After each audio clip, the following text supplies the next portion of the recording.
Vamos a considerar con la ayuda de Dios el texto que nos toca en esta noche, que es la segunda mitad del capítulo 6 de Hechos. Y el capítulo está centrado en uno de los discípulos. Como es la segunda mitad del capítulo, es indispensable en poquitos minutos recordar de qué viene hablando, para entender quién es este hermano del cual está hablando la segunda mitad del libro. Y en la primera parte del capítulo escuchábamos el viernes pasado que había surgido una necesidad en la primera iglesia, en la iglesia primitiva. Y los apóstoles tuvieron que solucionar dos problemas que se habían presentado.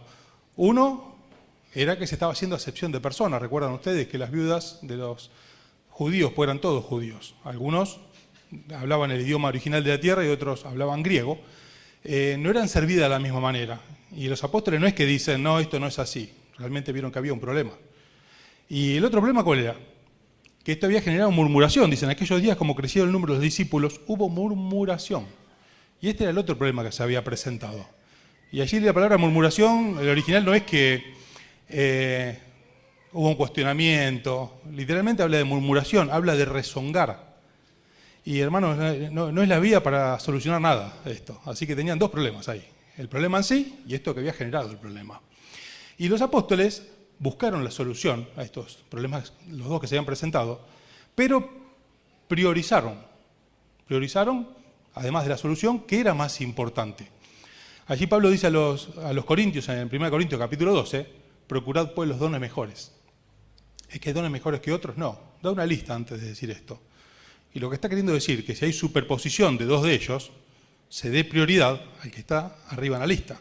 No es que haya cosas que uno pueda hacer o no pueda hacer. Uno puede hacer una tarea, como encomendaron acá los hermanos, servir las mesas, pero si se superpone con otra, como ellos entendían que era la lectura, la oración, el estudio de la Biblia, dar prioridad a eso. Y si no está haciendo eso, y sí, tranquilamente se puede servir las mesas y hacer cualquier otra tarea.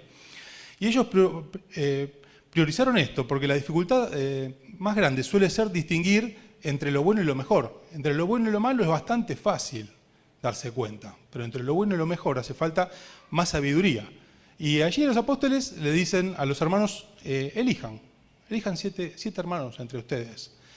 Y siempre decimos, casi todos los viernes mencionamos que es un tiempo de transición, este tiempo que relata el libro de Hechos, por eso no se toma doctrina del libro de los Hechos. Si no están respaldadas en las epístolas, no se toman. Por eso hoy no se toma este modelo. No se dice a los hermanos, bueno, elijan los responsables entre todos. Hoy los responsables de todos los ministerios, de todas las áreas, los eligen los ancianos, que es lo que está enseñado después en las epístolas. Y si no hay ancianos en la congregación, como a veces ocurre, hay iglesias que no tienen pastores. ¿Y cómo se reconocen pastores? Bueno, los eligen ancianos de otras iglesias. Allí Pablo le dice, a Tito te dejé en Creta para que corrigiese los deficientes y establecieses ancianos. Después la iglesia lo tiene que reconocer.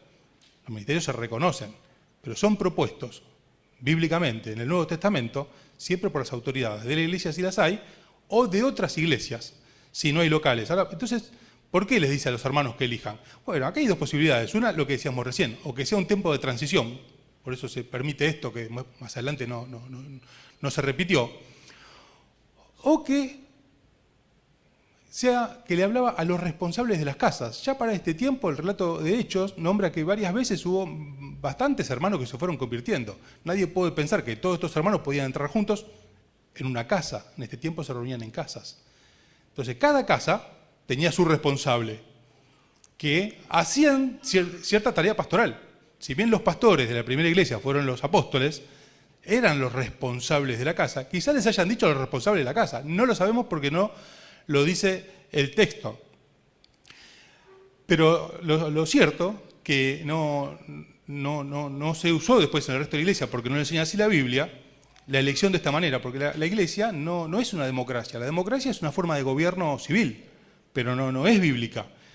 En la iglesia lo que hay es una teocracia, es un gobierno de Dios. Eso, pero Dios, ¿cómo lo hace?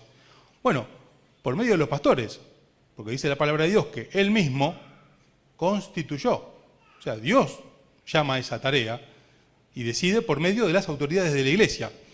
Y allí eligen servidores. Y como nos decía Nacho el viernes pasado, ¿cuánto más fácil sería entender el texto si en vez de usar la palabra diácono, se usara servidor, que es lo que significa diácono. Eligen servidores y ahí solucionan una coyuntura que se había planteado.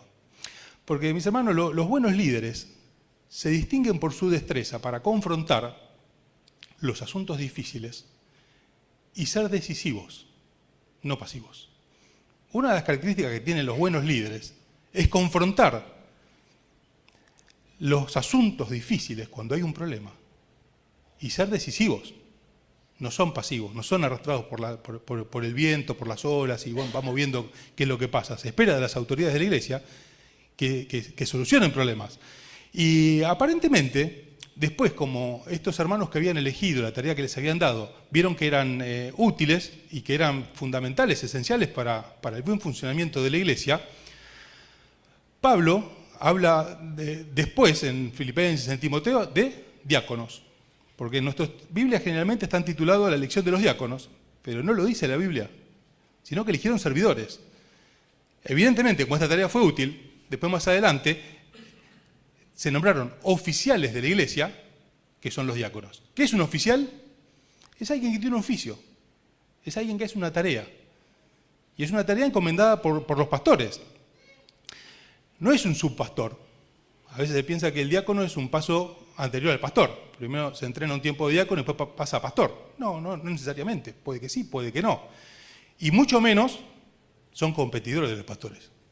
A veces pasa que hay un consejo de diáconos y compiten con los pastores. No, esto de ninguna manera. No son servidores, hombres, hermanos que tienen un oficio dentro de la iglesia encomendado por los pastores y que los demás hermanos deben sujetarse en el área que los hermanos le reconocieron.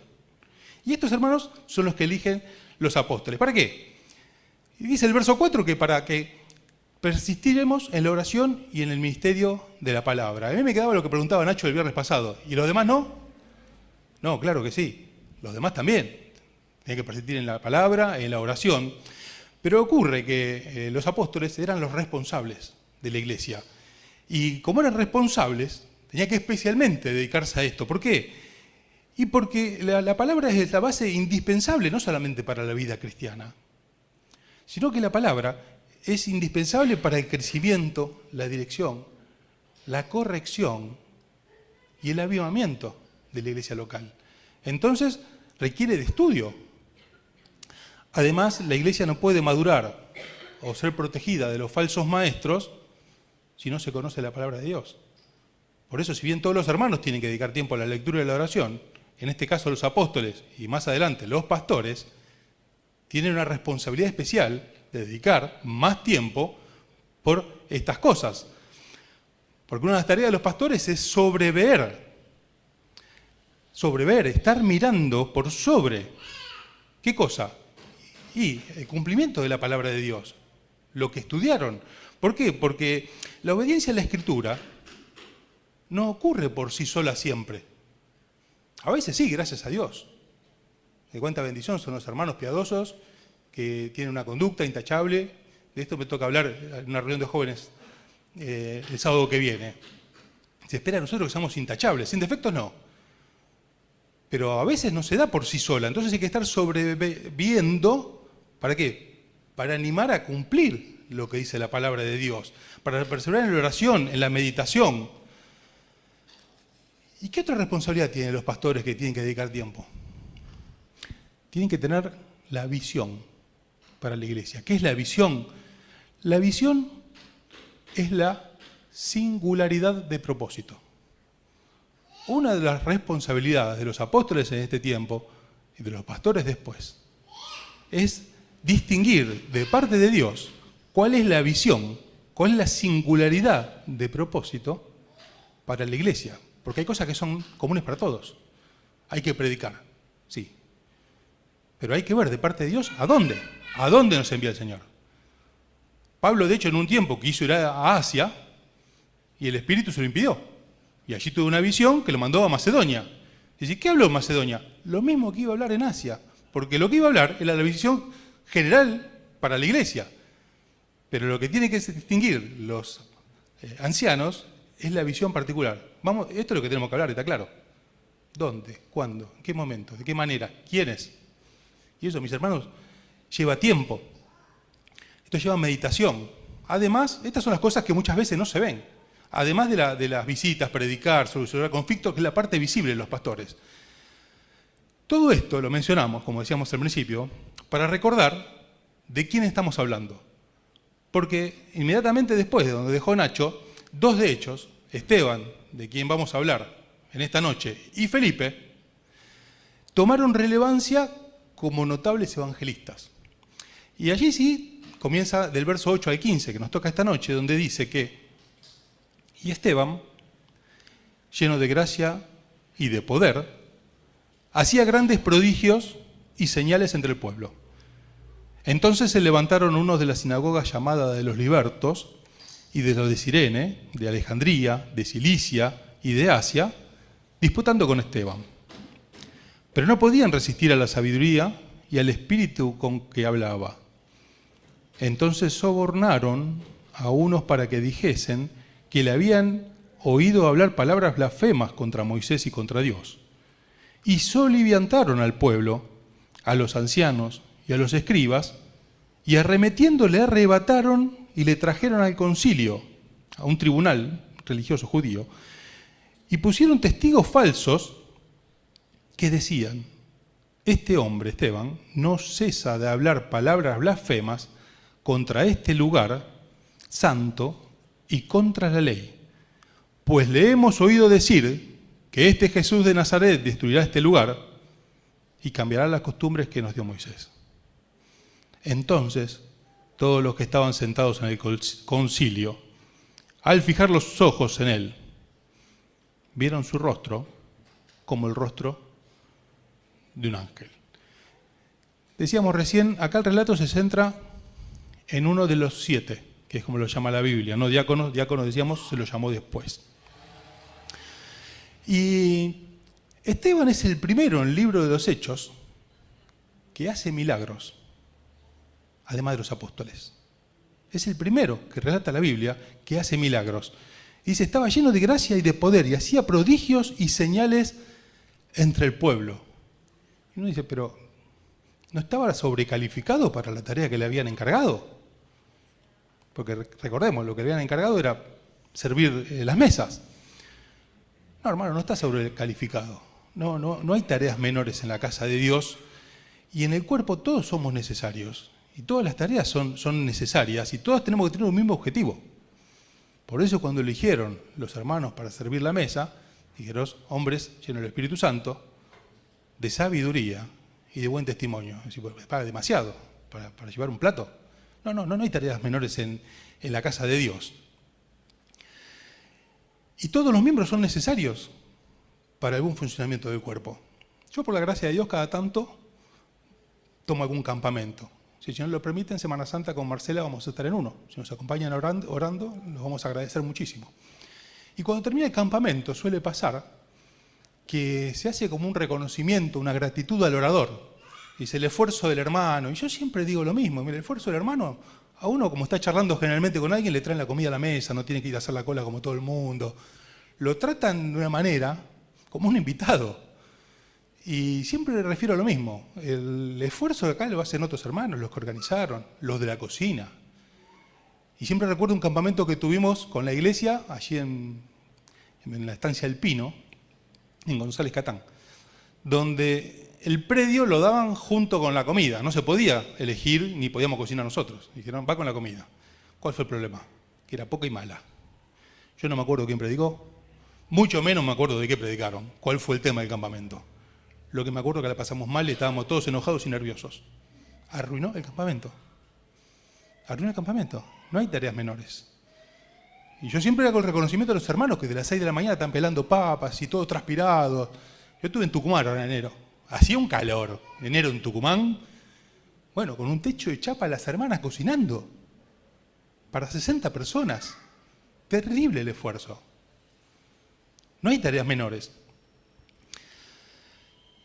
Por otro lado, nadie tiene autoridad si no está sujeto a autoridad. ¿Y esto cómo se sabe? Probándolo. Nadie tiene autoridad si primero no está sujeto a autoridad. A este hermano que tenía estas capacidades, le dijeron, bueno, necesitamos que sirva las mesas. ¿Y qué hizo él? fue servir las mesas. Nosotros con Twitter un tiempo, hace muchos años, cuando éramos responsables de los jóvenes, se acerca un muchacho queriendo colaborar. Y yo quiero colaborar, bueno, así, tengo esta inquietud, Dios me guió. Bueno, gracias a Dios. ¿Necesitaríamos qué? Y le encargamos una tarea.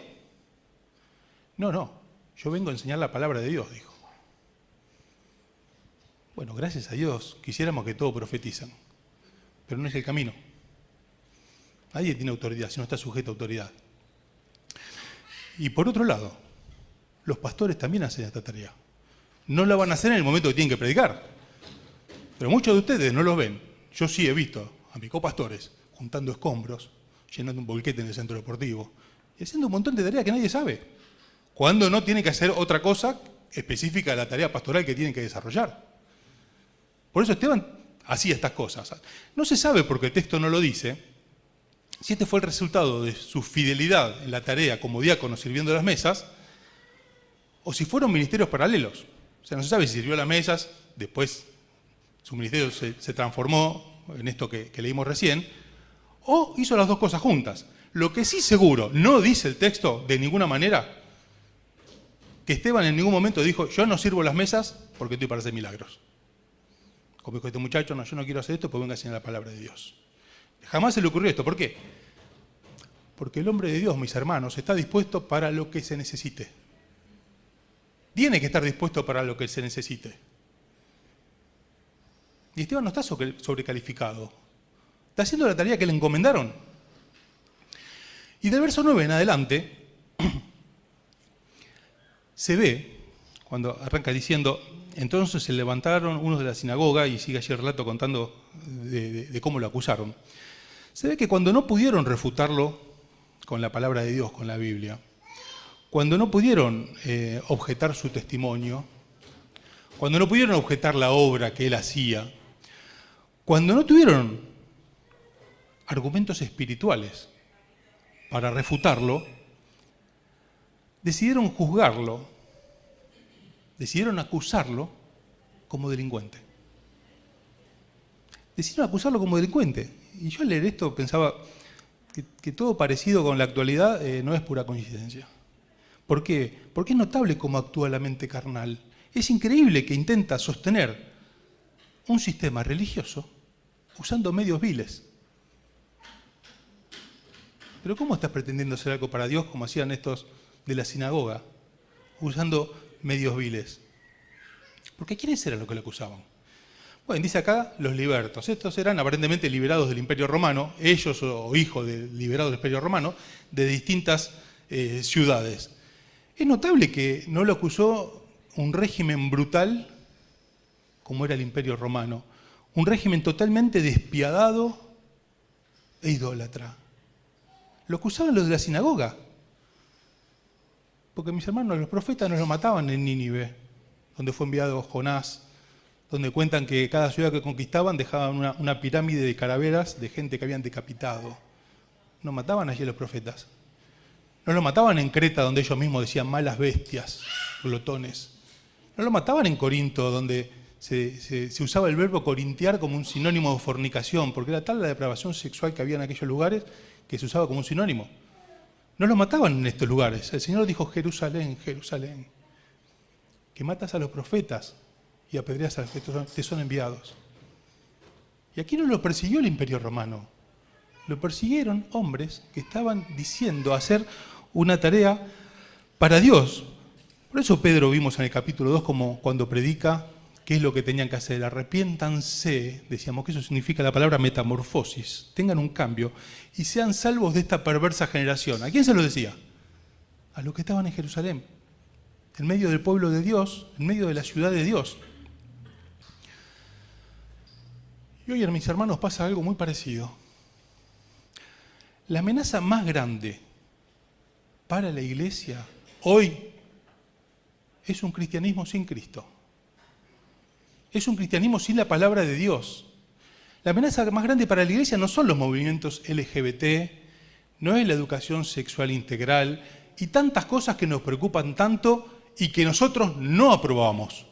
Y no las aprobamos porque el pecado es afrenta a la nación y yo creo que muchas posibilidades de los grandes problemas que tenemos como nación Son nuestros gobernantes que apoyan estas cosas y que nosotros no apoyamos. Pero estas cosas no son un peligro para la iglesia. Estas cosas son un peligro para la nación. Pero la iglesia no se ve afectada por estas cosas que a nosotros nos preocupan tanto. La amenaza más grande para la iglesia es un cristianismo sin Cristo, sin palabra de Dios. El peligro más grande es cuando viene de adentro. Hace un tiempo estudiábamos el libro de Nehemías, ¿se acuerdan? Un viernes que le tocó a Andrés. Y él relataba cómo hubo cantidades impresionantes. Le pido a algún hermano si puede poner en frío el aire, porque las hermanas se están abanicando y parece que hace calor. Está puesto en ventilación, ponelo en frío, por favor. Seguimos, decíamos que Andrés nos decía que hubo interminable oposición para Nehemías y el pueblo que estaba reconstruyendo. Y los amenazaron, los quisieron engañar, de todo. Pero la construcción del muro no se detenía. ¿Cuándo se detuvo? Cuando el problema fue de adentro. Cuando entre los judíos empezaron a prestar plata y en usura y empezaron a no tener cómo pagar.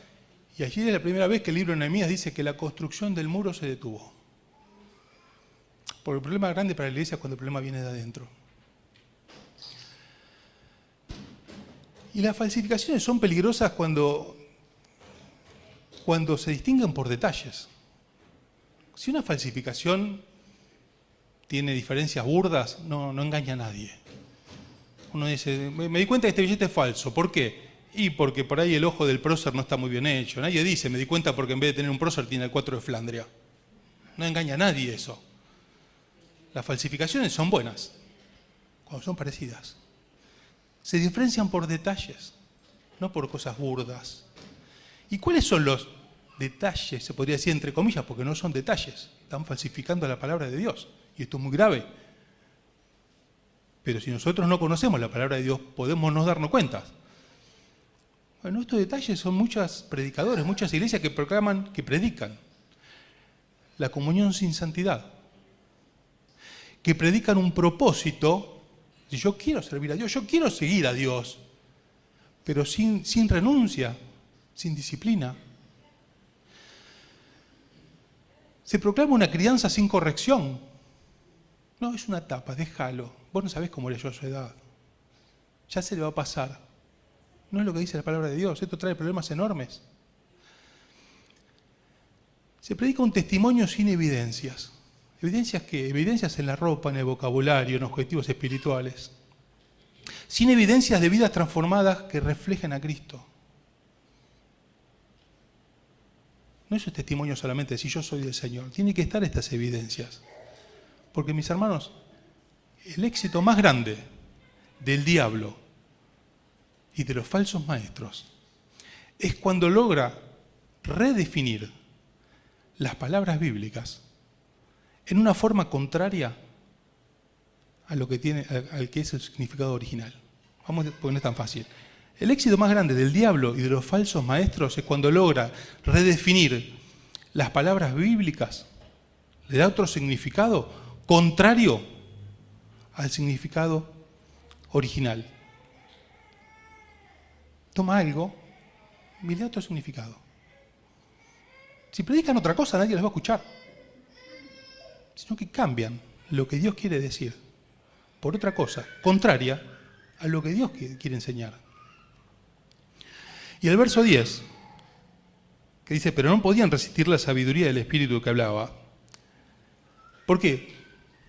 Porque pasó lo que vimos hace poquito, en el capítulo 5, verso 39, cuando Juan y Pedro estaban ante el concilio, donde Gamaliel dice, mas si es de Dios, no lo podés destruir, no seáis tal vez hallados luchando contra Dios. Ahora, que ellos no lo pudieran resistir, quería decir, ¿significaba que no iban a tener oposición? ¿Significaba que iba a ser liberado? No, más bien, casi siempre todo lo contrario.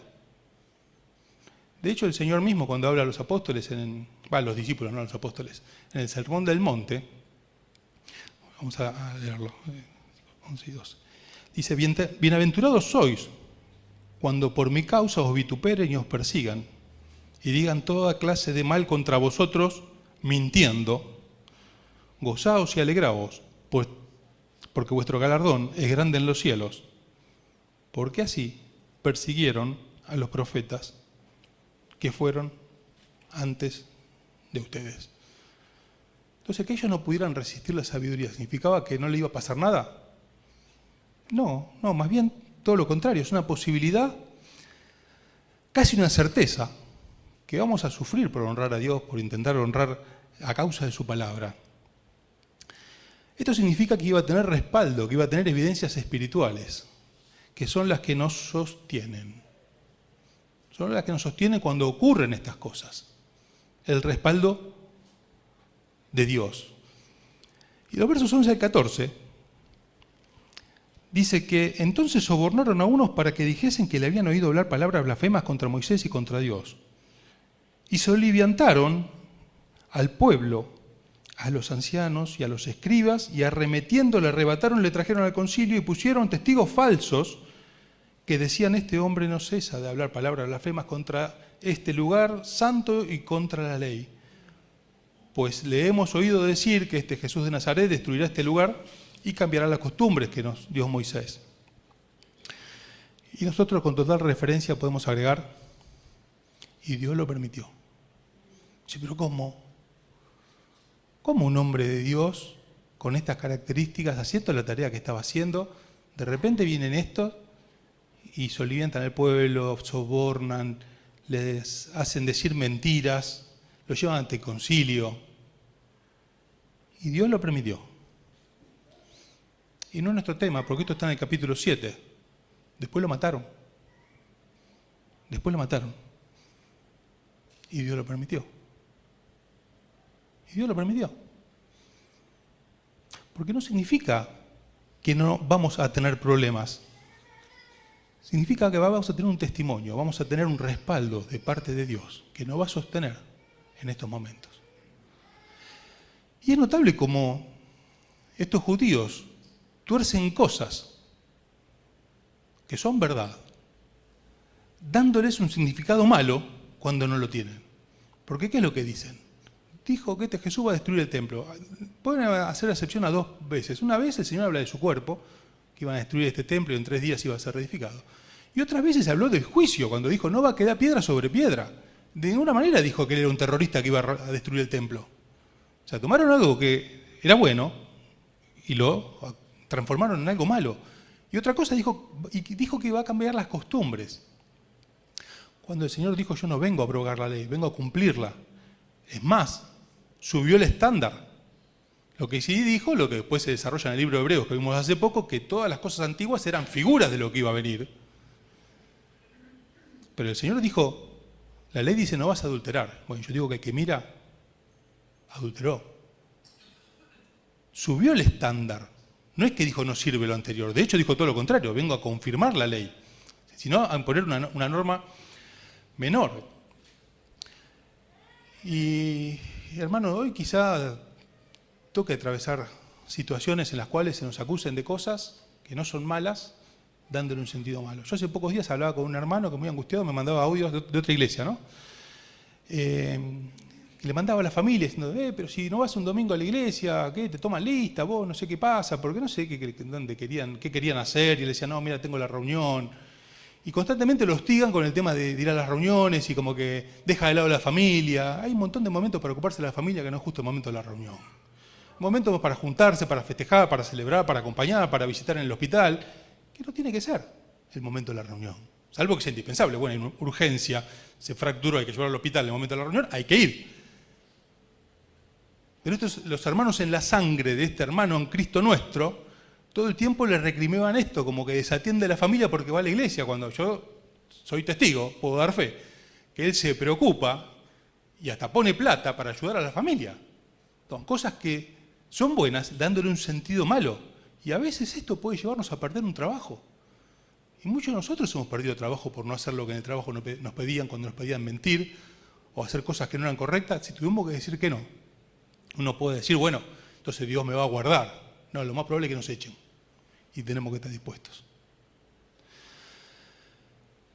Tenemos que estar dispuestos, sabiendo que nos van a acusar de discurso de odio, de fanatismo, del legalismo, cuando en realidad lo que queremos hacer es honrar al Señor, honrar la palabra de Dios.